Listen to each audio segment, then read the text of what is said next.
يا اهلا بيكم يا شباب في حلقة جديدة هنختم بيها الموسم الرمضاني المميز جدا، واللي هتاخدنا في رحلة بالارقام عن اعلى 10 مسلسلات مشاهدة في رمضان 2024.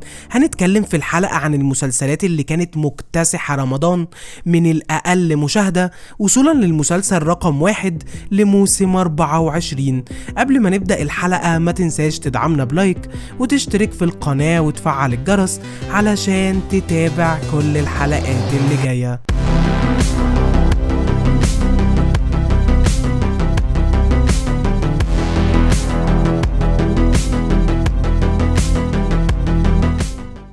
المسلسل رقم 10 في قائمتنا والأقل مشاهدة في رمضان السنة دي هيكون مسلسل الكبير قوي الجزء الثامن من بطولة أحمد مكي ومحمد سلام ورحمة أحمد. المسلسل السنة دي للأسف كان عادي جدا وقدم لنا موسم أقل بكتير من المواسم اللي فاتت عكس كل التوقعات، واللي برضو كانت معتمدة على الإفيهات المعتادة والقديمة والسوشيال ميديا، ولكن بسبب شعبيته الكبيرة وحب الناس لبيت الكبير وقصص العمدة في المزاريطة ما زال محافظ على مشاهداته كمسلسل، وقدر انه يحقق متوسط عدد مشاهدات 1,400,000 مشاهدة في الحلقة الواحدة، وبإجمالي عدد مشاهدات 42 مليون مشاهدة. المسلسل رقم 9 في قائمتنا هيكون مسلسل أشغال شقة من بطولة هشام ماجد وأسماء جلال ومصطفى غريب. المسلسل ده قدر انه يكون الحصان الأسود السنة دي وأفضل مسلسل كوميدي بلا منازع، وقدم لنا مادة دسمة جدا للكوميديا والدراما من خلال قصة مبتكرة بتقدم لنا قصة 2 متجوزين بيخلفوا بيقرروا انهم يجيبوا حد يساعدهم في رعاية اطفالهم،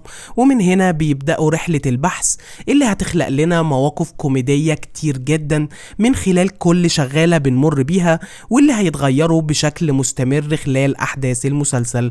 المسلسل قدر انه يحقق متوسط عدد مشاهدات 2,700,000 مشاهدة في الحلقة الواحدة، وبإجمالي عدد مشاهدات 40 مليون مشاهدة في 15 حلقة.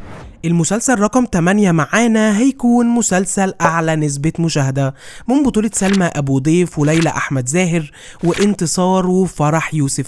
المسلسل قدر انه يخطف الأنظار من أول وهلة بتقديمه قصة وقضية مهمة جدا بتلمس ناس كتير، وأجواء المسلسل اللي كانت مميزة وبتعكس الواقع اللي بنعيشه، وقدرت انها تظهر لنا الجانب الآخر للإنترنت وازاي السوشيال ميديا قادرة انها تغير في سلوكهم بكل سهولة. وكمان كاست العمل اللي كان قادر انه يقدم الادوار الشعبية بشكل كويس جدا. المسلسل قدر انه يحقق متوسط عدد مشاهدات 3,200,000 مشاهدة في الحلقة الواحدة، وبإجمالي عدد مشاهدات 48 مليون مشاهدة في 15 حلقة. المسلسل رقم 7 في قائمتنا هيكون مسلسل مسار إجباري من بطولة أحمد داش وبسمة وعصام عمر وصابرين.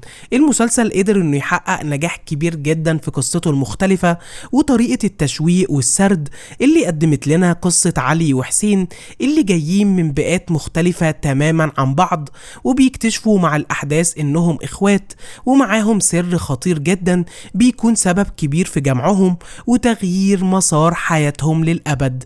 ومن هنا المسلسل بيقدم لنا قصة مميزة وصلت المسلسل إنه يكون من أكتر المسلسلات مشاهدة في رمضان السنة دي. المسلسل قدر إنه يحقق متوسط عدد مشاهدات 4 مليون مشاهدة في الحلقة الواحدة، وبإجمالي عدد مشاهدات 60 مليون مشاهدة في 15 حلقة. المسلسل رقم 6 معانا هيكون مسلسل كوبرا من بطولة محمد إمام ومحمود عبد المغني ومحمد ثروت. نجح المسلسل انه يقدم لنا اقوى قصة شعبية واكشن كوميدي بسبب تميز محمد إمام في النوعية دي من المسلسلات، وكان قادر بأول كام حلقة بس انه يخطف الانظار ويكون واحد من الاكتر مشاهدة، خصوصا انه كان بيضحك اكتر من مسلسلات تانية تصنيفها في الاساس كوميدي. وكمان كاست العمل اللي قدر انه يساعد في ده بسهولة، وظهور كزبرة اللي قدم إضافة كوميدية مميزة جدا، والقصة الجذابة اللي بتحكي لنا عن شخصية كوبرا والمغامرات اللي بنشوفها خلال رحلته وهروبه المستمر وانتحاله لشخصيات مختلفة. المسلسل قدر انه يحقق متوسط عدد مشاهدات 4,700,000 مشاهدة في الحلقة الواحدة، وبإجمالي عدد مشاهدات 70 مليون مشاهدة في ال 15 حلقة. المسلسل رقم 5 في قائمتنا هيكون مسلسل المداح الجزء الرابع، من بطولة حمادة هلال وهبة مجدي وفتحي عبد الوهاب وسهر الصايغ. المسلسل بيكمل مسيرة الأجزاء اللي فاتت واللي كان على مدار 4 سنين ضمن قائمة الأعلى مشاهدة بسبب قصته القوية جدا، واللي كانت قادرة انها تقدم لنا عالم متكامل من الإنس والجن والخفايا المثيرة جدا والقصص المختلفة على مدار المواسم اللي كانت سبب في نجاح المسلسل في الوطن العربي بالكامل.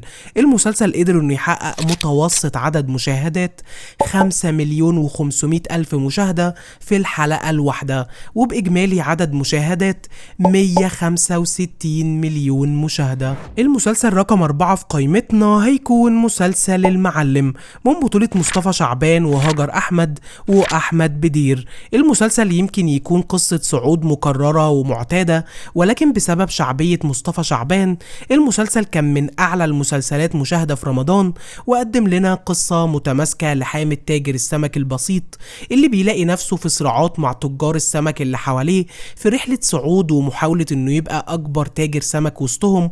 المسلسل كان قادر انه يقدم قصة كويسة مليانة بالاحداث، ولكن يعيبها انها مكررة وما قدمتش اي جديد في النوع ده من المسلسلات. المسلسل قدر انه يحقق متوسط عدد مشاهدات 6 مليون مشاهدة في الحلقة الواحدة، وبإجمالي عدد مشاهدات 180 مليون مشاهدة. المسلسل رقم 3 معانا هيكون مسلسل نعمة الأفوكاتو، من بطولة مي عمر وأحمد زاهر وأروى جودة. المسلسل كان مفاجأة رمضان من حيث المشاهدات بسبب رتم وإيقاع الأحداث في أولى حلقاته، وقدر إنه يوصل لأكبر نسب المشاهدة في أول كام يوم، وكانت فعلا مفاجأة بسبب إنه بطولة مي عمر، ولكن قدر ببساطة وبأسلوب محمد سامي المعتاد في خطف الأنظار وإنه يوصل للمكان ده بعيدا عن القصة الكليشيه والأحداث اللي كانت عادية جدا في الحلقات الأخيرة. المسلسل قدر إنه يحقق متوسط عدد مشاهدات 7,400,000 مشاهدة في الحلقة الواحدة، وبإجمالي عدد مشاهدات 111 مليون مشاهدة في ال 15 حلقة. المسلسل رقم 2 في قائمتنا هيكون مسلسل العتاولة، من بطولة أحمد السقا وطارق لطفي وباسم سمرة وزينة ومي كساب. المسلسل من قبل ما يبدأ وهو حاجز أكتر نسب المشاهدة بسبب كاست العمل المميز جدا واللي يعتبر الأقوى بين كل المسلسلات، فكان بعيدا عن جودته قادر إنه يجذب معظم الناس من أول حلقة برغم ضعف القصة والأحداث العادية جدا اللي كانت ممكن تبقى أقوى من كده بكتير بكل النجوم دي، ولكن المسلسل قدر إنه يبيع نفسه بكل سهولة وحقق متوسط عدد مشاهدات 9 مليون مشاهدة في الحلقة الواحدة، وبإجمالي عدد مشاهدات 270 مليون مشاهدة. المسلسل رقم 1 والأعلى مشاهدة في رمضان هيكون مسلسل حق عرب، من بطولة أحمد العوضي ورياض الخولي ودينا فؤاد ووفاء عامر. قدر المسلسل بصعوبة جدا وفي موسم صعب إنه يخطف لقب الأعلى مشاهدة، وكان بمثابة التعويض الواضح للدراما الشعبية في غياب محمد رمضان، اللي قدر مع مرور الحلقات وأحداثه المثيرة وقصته القوية اللي قدمت لنا عرب في رحلة مليانة بالانتقام والأكشن والمغامرة والقصص الفرعية الكتير اللي كانت مميزة جدا، خلته يحجز المرتبة الأولى في قائمتنا ويكون المسلسل الأعلى مشاهدة وظهورا في الترند خلال شهر رمضان.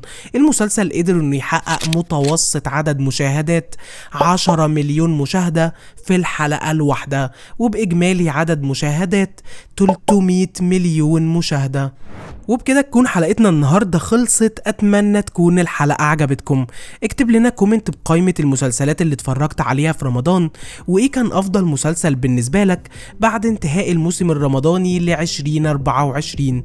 وقبل نهاية الحلقة ما تنساش تدعمنا بلايك وتشترك في القناة وتفعل الجرس علشان تتابع كل الحلقات اللي جاية.